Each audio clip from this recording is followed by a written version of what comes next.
오늘 우리 K 증시는 모처럼 미혼 한강. 이거는 장가 못 가면 한강 가라. 그래서 미혼 한강이 아니라 미국 증시 혼조세, 한국 증시는 강세. 이렇게 해서 네 글자로 찌르면 미혼 한강입니다. 오해 없으시기를 바라고요.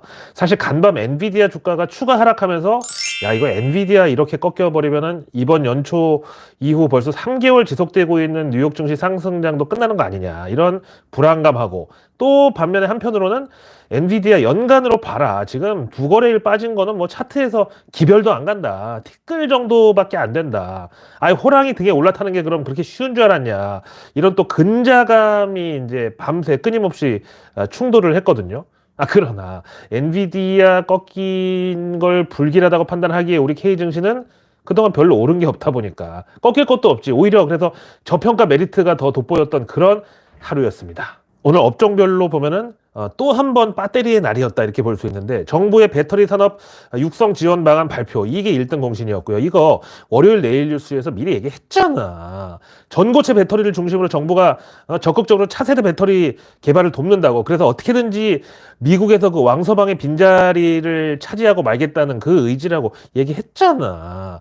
근데 참 오늘 새벽 뉴욕 증시에서 엔비디아 이틀 연속 하락, 요거 말고도 또 관심을 끌었던 게 어제 이제 트럼프가 저격했던 페이스북의 운영사 메타 플랫폼, 여기가 무려 하루 만에 4% 급락 나오면서 트럼프가 지난 대선 때 자기 그 페이스북 계정 삭제당하는 바람에 부당하게 탄압당했고, 그래서 결국 미국 대통령 선거까지 패배했다고. 그래서 중국 틱톡보다 더 나쁜 사기꾼들이 이 페이스북이라고 이렇게 저격을 했는데, 이게 뉴욕 증시에서 통했다는 거는 아무래도 정말 오는 11월 5일 미국 대선에서 트럼프가 승리할 가능성을 월가에서는 이미 베팅을 들어간 거 아니겠냐. 그래서 트럼프가 다시 돌아오면은 페이스북 그 운영사 메타 회사 자체를 완전히 조져버릴 수도 있다는 이런 압박으로 작용을 한 거죠. 거기다가 참 간밤 트럼프가 비트코인에 대해서 additional form of currency, 우리말로는 또 다른 화폐의 일종, 이렇게 규정하면서 이미 비트코인이 다양한 사용처에서 활용되고 있는 현실에서 왜 그걸 자꾸 없애려고 그러는지 이해할 수가 없다, 이렇게 밝혔습니다. 그럼 이제 트럼프가 다음 대통령으로 복귀를 하면은 미국 연준의 디지털 달러화 도입이 한 번 더 스피드업 될 수 있겠다는 이제 시각으로 연결되죠. 그럼 지금도 맨날 그놈의 연준에 우리가 목매고 있잖아요. 금리 올리느냐 동결이냐 인하하느냐, 이거에 따라서 우리 한국은행 금통위도 맨날 눈치만 보고 있는 그런 상황인데, 미국이 디지털 달러화 만들면 우리 한국은행은 또 가만히 있겠습니까? 이게 바로 증시에서 CBDC 요쪽 테마죠. 그리고 이것도 내일 뉴스에서 얘기했던 건데, 오늘 지난주에서 배터리데이 어게인, 이거 관련해서 이슈가 또 있었는데, 우리 정부와 한미 배터리 협력 방안을 논의차 한국을 방문한 브라이언 잉글 미국 배터리 산업협회 회장은 11월 미국 대선 결과에 상관없이 IRA 보조금은 절대 폐지될 일이 없다고 확신한다, 이렇게 밝혔습니다. 그러면서 이미 미국의 전기차 전환이나 배터리 생산, 충전 등 이런 인프라 투자는 뭐 민주공화 이런 여야 관계없이 초당적인 차원에서 추진이 되고 있다. 그러면서 특히 야당인 공화당에서도 미국이 그 전기차에 탑재되는 배터리, 그리고 그 원료부터 제조, 활용, 또 마지막 재활용까지 이런 수직 계열화 공급망 구축에 대해서는 정말 공화당에서도 반대하는 사람이 없다. 그 이유는 이제 미국 전역에 그 배터리 공장들이 많이 분포가 되어 있는데 주로 공화당 지역구에 이런 배터리 공장이 많기 때문이다. 이렇게 정말 이거보다 더 타당한 이유가 없잖아. 하여튼 그렇게 설명했습니다. 근데 뭐 약간 보기에는 미국에서 흔히 보이는 넥타이 부대 아저씨 같이 생긴 브라이언 잉글 이 양반이지만, 이분이 30년을 미국 자동차 업계에서 근무를 한 사람이고, 현재 NAABATT라는 미국 배터리 산업협회, 이걸 이제 이끌고 있는데, 여기에 우리 LG화학부터 미국의 제네럴 모터스, 포드, 그리고 독일의 폭스바겐, 벤츠, 다음 일본의 혼다, 히타치까지 정말 다양한 나라의 여러 기업들 회원사로 380개가 구성되어 있습니다. 하여간 이 브라이언 잉글은 최근 고금리 때문에 전기차 시장도 어려움을 겪고는 있지만 전기차 업황의 중장기 전망에는 변함이 없다. 그러면서 특히 지적한 게 전기차 배터리 기술은 빠르게 진화하고 있는 데다가 요걸 바탕으로 이제 전기차 대량 보급도 현재 변곡점에 놓여 있다. 그래서 이 말을 제가 생각했을 때는 현재 배터리 기술 정도로는 전기차 대중화를 불러오기에 사실 좀 역부족이다. 그래서 배터리 기술에 좀 더 빠른 속도로 발전이 있어야 된다. 이런 뜻이죠. 그래서 이미 이것도 작년 연말 내일 뉴스에서 이제 말씀드린 게 트럼프가 다시 미국 대통령으로 돌아온다 하더라도 전기차를 없애버릴 수는 없다. 오히려 바이든이 그 전에 자기 남은 임기 중에 전기차 전환을 위한 뭐 인프라 확충이나 충전 시설 아니면 뭐 배터리 단가 낮추기 이런 쪽으로 더 속도를 낼 수 있다. 더 그렇게 전기차 산업을 지원 육성하는 데 적극적으로 나설 수 있다는 점에서 트럼프 복귀 시나리오는 오히려 전기차 시장의 어떤 불쏘시개의 촉매제가 될 수 있다고 미리 얘기했습니다.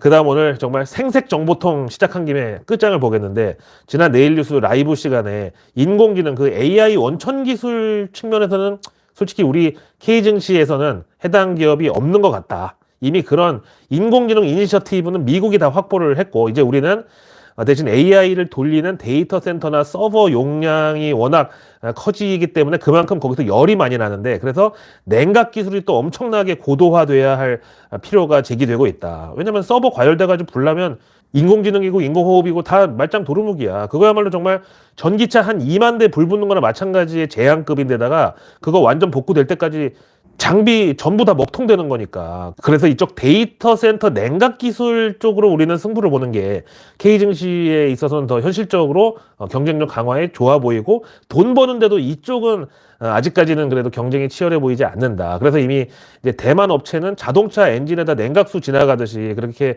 순행식 냉각 기술을 개발했고, 또 중국은 그 서버를 바닷물 속에다가 지금 건설하는 그런 상황이래, 냉각 때문에. 근데 우리는 그거보다 훨씬 더 수준 높은 냉각 기술이 있다.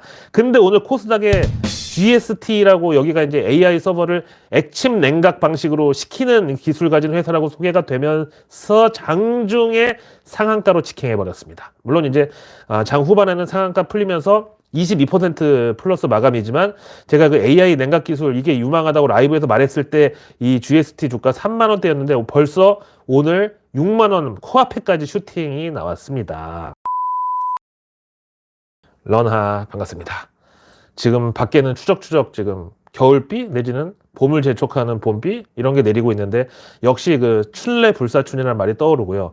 바로 어제 오후만 해도 정말 봄이 이제 다 왔네, 이제 그냥 봄이네, 이렇게 생각을 했다가 오늘 보니까 또 을씨년스러운 날씨와 함께 또 그게 아니었죠.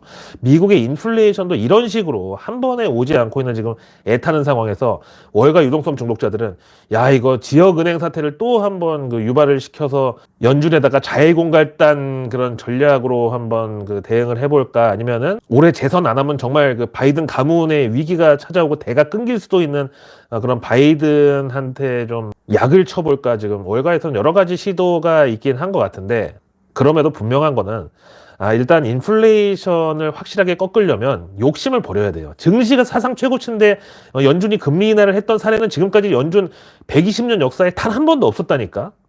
자, 오늘 밤 미국 CPI 마침 나오는데, 그리고 이제 목요일 밤 PPI, 이런 A급 지표들이 이번 주에 몰려오고 있는 상황에서 간밤 뉴욕 증시하고 마찬가지로 오늘 아시아 장중에도 외국인들은 관망세가 짙었습니다. 일단 지난 1월 CPI가 예상보다 높게 나왔었죠. 그래서 이게 일시적인 거냐 아니면 다시 추세적 반등이 시작되는 거냐, 여기에 대해서 이제 말이 많았는데, 이번에도 역시 전달 1월과 마찬가지로 CPI 그 소비자 물가가 추가 상승이 나올 것으로 예상이 되고 있습니다. 그래서 지금 연준 금리 인하에 대한 월가 컨센서스는 뭐 5월이면 금리 인하 뭐 나오면 고맙고 안 나와도 뭐 크게 실망은 안 하겠고, 대신 6월은 이거는 이제 무조건이야, 당연지사야, 이렇게 보고 있는데, 만약에 여기서 6월도 안 돼, 6월 패스하고 하반기로, 그러니까 7월 이후 연말까지 이렇게 다시 연준 금리 인하 시점이 연기가 되면은 여기 실망해서 매물 나올 거 사실 많죠. 왜냐면 최근 뉴욕 증시 사상 최고치, 이거는 작년 말부터 이어져 왔던 3월 FOMC 금리 인하 시나리오가 다 여기 반영이 된 건데, 사실 최근 들어서 3월은 조금 너무 욕심이 과했다, 이런 반응. 이렇게 월가 유동성 중독자들이 약간 멋쩍은 웃음으로 애써 그 쓴웃음으로 대충 때우면서, 대신에 다음 FOMC는 5월, 그것도 아니면 하여간 6월에는 무조건 금리 인하 보고야 만다, 이렇게 공수표를 날려놨는데, 만약에 이번에 그것까지 또 나가리 되면은 그때는 정말 대탈출국이 벌어질 수도 있죠. 다만 이제 페드와치를 보면 이번 3월 20일 FOMC 금리 인하 가능성은 어차피 3%대로 5월 1일 FOMC에서도 18.6% 정도. 그래서 이제 기대가 크지가 않아. 대신에 6월 FOMC 금리 인하 가능성은 현재 거의 70% 육박을 하고 있단 말이죠. 물론 이 6월 12일까지는 앞으로 CPI 4개, PPI 4개, 고용지표 3개, PCE 물가지수 4개 아주 그냥 기본 옵션으로만 이 정도를 봐야 되기 때문에 지금부터 그 확률을 계산한다는 거는 뭐랄까? 야구 경기를 4회 초에 승부를 예측해야 되는 거의 그 정도의 불확실한 상황이죠. 거기다 현재 연준은 기존 비둘기파가 요즘은 금리 인하 반대하고 또 작년까지만 해도 매파적이었던 임원들은 요즘 들어서 조기 금리 인하를 찬성하는 이런 식으로 좀 선수마다 그 특성까지 막 교란 작전을 펴고 있다 보니까 승부 예측하는 게 거의 진짜 홀짝 그 맞추기급으로 완전 샤머니즘의 영역이야 진짜. 그다음 작년에 우리 대한민국에 방문도 했었고 월가 유태인 자금줄을 움직이는 그 어떤 버튼을 움직이는 사람의 역할을 하는 JP 모간의 회장 제이미 다이먼. 이 양반이 오늘 연준 금리 인하 시기에 대해서 운을 띄웠는데 사실 이분이 바이든 정부 그 초기 재무장관 하마평에 올랐을 정도로 뭐 월가는 물론이고 워싱턴 정가에서도 영향력이 좀 큰 인물이라서 정부 정책이나 어떤 공공기관 관련된 이슈에는 말을 아끼는 편인데 이례적으로 요번 호주 파이낸셜 리뷰에서 주최한 뉴욕 비즈니스 서밋에서 연준이 금리 인하를 위해서는 좀 더 인내심을 가져야 될 것이다. 나라면 그렇게 좀 더 기다릴 것 같다. 이렇게 주장을 했어요. 근데 그 이유가 연준이 인플레이션과의 전쟁에서 자칫 방심하다가는 패배를 할까봐, 역전패 당할까봐 그런 게 아니라 오히려 자신감이 있기 때문이다. 그러면서 연준이 지금 그 기준금리 5.5%까지 금리 올리는 데는 굉장히 오랜 시간이 걸렸지만 이제 내리는 거는 언제라도 그냥 연준이 봤을 때 이거 조금 심상치 않다는 판단이 들면 곧바로 금리 내리는 거는 뭐 일도 아니다. 지난 코로나 때 봤지만 한 방에 0.5%포인트씩 한 4방이면 바로 금리 2% 그냥 뚝 떨어지니까 그런 차원에서 연준이 좀 더 기다리는 게 낫다. 그게 연준의 자신감의 표현이다. 이런 소리죠.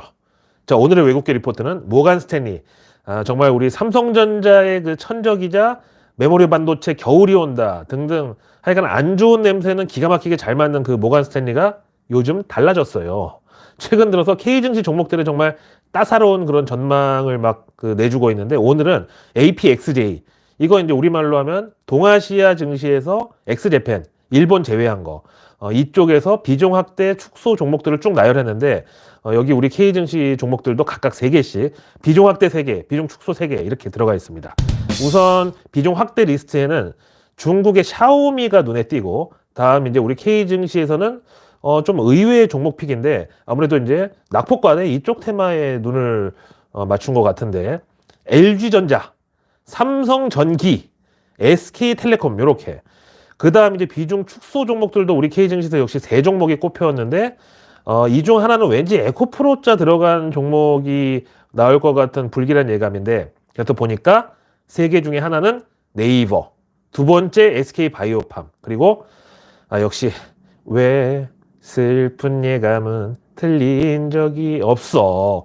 바로 3번째 비중 축소 종목으로 에코프로 BM이 들어갔습니다. 그래서 내일 뉴스는 내일 보면 너무너무 늦습니다. 구독과 알림 설정 그리고 주변에 소중한 분들께 이 내일 뉴스 미리 보기를 공유해 주세요. 그럼 제가 매일 저녁 아직 나오지 않은 오늘 뉴스도 아닌 내일의 뉴스를 여러분들 안방으로 직접 배달 갑니다. 자, 내일은 13일에 수요일이야. 다행히 금요일이 아니고 내일 이제 수요일 정부가 미디어 콘텐츠 산업융합발전위원회를 개최하는데 지난 코로나 때 한번 법을 왕창 끼웠다가 곧바로 법을 붕괴되면서 주가도 붕괴됐던 메타버스 요쪽에 요즘 그 AI 바람이 불어오면서 다시 물이 들어오고 있다. 이게 증시에서는 뭐 메타버스, AR, VR, XR까지 해당이 되겠고 다음 내일 우리 2월 고용동향이랑 실업률이 공개될 예정인데 제가 이제 몇 번 말씀드렸습니다만 현 정부에서는 그 청년 실업 대책의 일환으로 스마트팜 요쪽에다가 되게 공도 지원도 많이 드리고 있습니다. 또 내일 마침 농식품부 보도자료에 스마트 축산해법 현장에서 답을 찾다. 그리고 지능형 농장 세대교체 이끌 온실관리 플랫폼 개발 이런 제목의 보도자료도 나올 예정이니까 이 모든 걸 4글자로 줄이면 스마트팜.